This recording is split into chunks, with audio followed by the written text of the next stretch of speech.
Selamat datang di video pembelajaran tentang jaringan komputer. Di video kali ini kita akan membahas tentang apa itu server autentikasi dan mengapa hal ini penting untuk menjaga keamanan jaringan. Bayangkan kamu sedang mencoba untuk masuk di sebuah ruangan yang hanya bisa diakses oleh orang-orang tertentu. Di depan pintu, ada seorang penjaga yang memeriksa apakah kamu memiliki izin untuk masuk atau tidak. Nah, di dunia digital, peran penjaga ini dipegang oleh server autentikasi. Server autentikasi adalah sistem yang bertugas memeriksa dan memverifikasi identitas pengguna yang mencoba mengakses jaringan, aplikasi, atau sumber daya tertentu. Proses autentikasi ini biasanya terjadi ketika pengguna mencoba login. Misalnya, ketika kamu memasukkan username dan password ke dalam aplikasi, informasi ini akan dikirim ke server autentikasi untuk dicek apakah benar atau tidak. Jika server mengenali informasi tersebut sebagai valid, maka akses akan diberikan. Tetapi jika tidak valid, maka akses akan ditolak. Terdapat beberapa jenis server autentikasi yang biasa digunakan. Di antaranya adalah 1. Server LDAP atau Lightweight Directory Access Protocol. LDAP adalah protokol yang digunakan untuk mengakses dan memelihara direktori informasi dalam jaringan seperti username, password, dan atribut lain. Yang kedua, server Radius atau Remote Authentication Built-in User Service. Radius sering digunakan untuk autentikasi jarak jauh, terutama dalam jaringan yang membutuhkan kontrol akses pada banyak pengguna, seperti Wi-Fi publik atau VPN.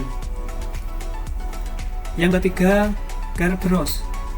Ini adalah protokol autentikasi yang menggunakan tiket untuk memungkinkan komunikasi aman antara klien dan server. Biasanya digunakan dalam sistem perusahaan besar. Server autentikasi penting untuk memastikan bahwa hanya orang yang berwenang yang dapat mengakses sumber daya jaringan. Tanpa autentikasi yang tepat, jaringan bisa menjadi rentan terhadap serangan siber seperti pencurian data atau akses ilegal. Autentikasi yang aman harus mempertimbangkan beberapa faktor berikut. Yang pertama, Multi-Factor Authentication atau MFA. MFA menambahkan lapisan keamanan tambahan dengan meminta lebih dari satu cara untuk memverifikasi identitas pengguna. Misalnya, selain password, pengguna juga perlu memasukkan kode yang dikirim ke ponsel mereka atau kode OTP. Yang kedua, enkripsi.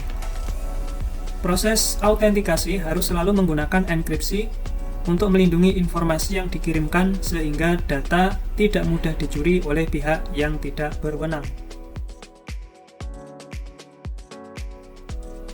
Yang ketiga, timeout session.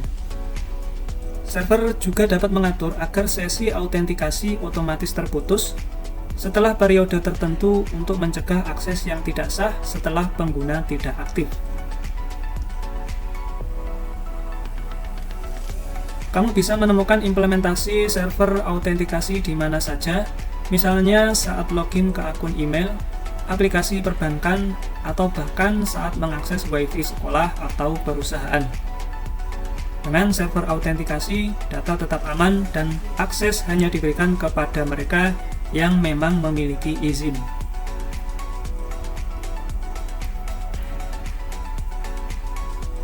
Namun seiring dengan perkembangan teknologi, server autentikasi juga menghadapi tantangan baru.